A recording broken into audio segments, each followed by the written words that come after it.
Interpreting the film Eternity from a Buddhist Perspective Part 12 Maze of Desire. Hello everyone, and welcome to today's podcast.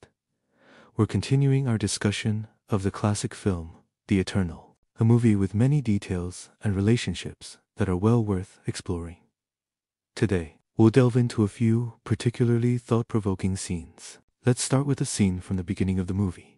As they prepare for a hunt, Upati advises everyone not to get so caught up in the fun that they forget to eat. She then immediately suggests that Shan Meng take the governor's daughter for a walk by the river, calling it so romantic. What's her real intention here? Is she genuinely trying to help them? Or is there a hidden motive? This is actually a very deep scheme. Upati isn't simply interested in romance. While she appears to be playing matchmaker, she's really testing Shan Meng. She's building a persona for herself in front of everyone as someone kind, thoughtful, and caring. At the same time, she's observing Shan Meng's reaction. She wants to see if he'll be upset by this arrangement, or if she can use this opportunity to advance her own agenda. Meanwhile, the governor's wife enthusiastically agrees, saying, "How romantic," but her daughter says she doesn't want to go and would rather help Upati cook. What does this mean? The daughter's refusal is a form of rebellion, but it's not a direct confrontation. She wants to avoid this romantic setup because she knows it's not what she wants. By choosing to help Upati cook, she gives herself a way out while also being kind, preventing Shan Meng from being put in an awkward position. This scene highlights the tense relationship between her and her mother. The mother constantly tries to control her daughter with her own ideas, and the daughter constantly resists. This is a manifestation of love without wisdom. The mother's love for her daughter is possessive and controlling, and this love has clouded her judgment. She believes she's acting in her daughter's best interests, but she's actually pushing her further away. When the daughter and Shan Meng are alone, she confides in him about the conflict with her mother.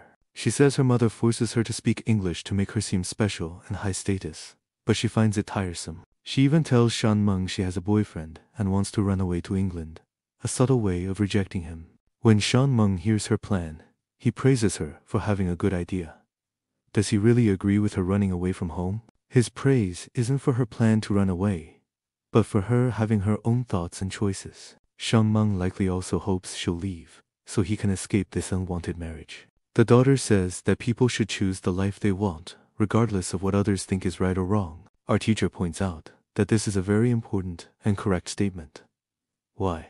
Because if a person always lives according to their parents' expectations and eventually makes a choice that pleases them, they will blame their parents whenever they encounter any hardship or dissatisfaction.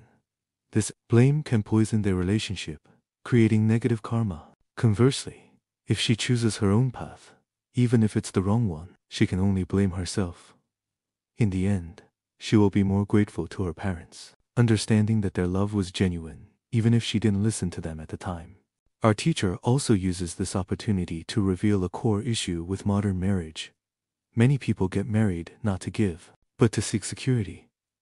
When two people both seek security from each other, they end up shifting blame and competing with each other, which leads to a broken marriage. A true marriage should be a partnership where both people become each other's support system, giving and sacrificing for each other, serving each other like a servant, not a king.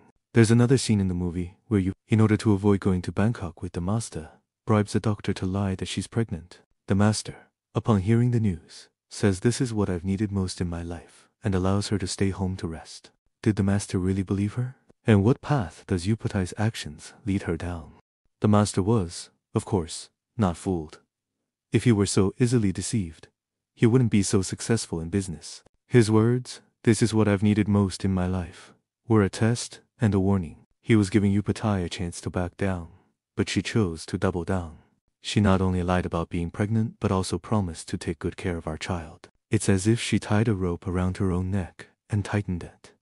Her lie, which she told to secure Shan Meng, is actually an act of self-harm and self-destruction.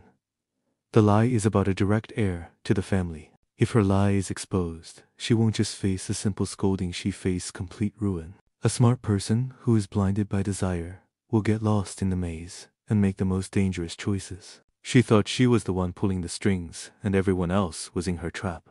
But in reality, She was the one who was truly lost. Every character in the movie shows us a different side of human nature: wisdom and affliction, love and passion, giving and taking. Hopefully, after listening to this podcast, we can all stay clear-headed in our own lives, act with wisdom, and not be led astray by our troubles. Thanks for listening.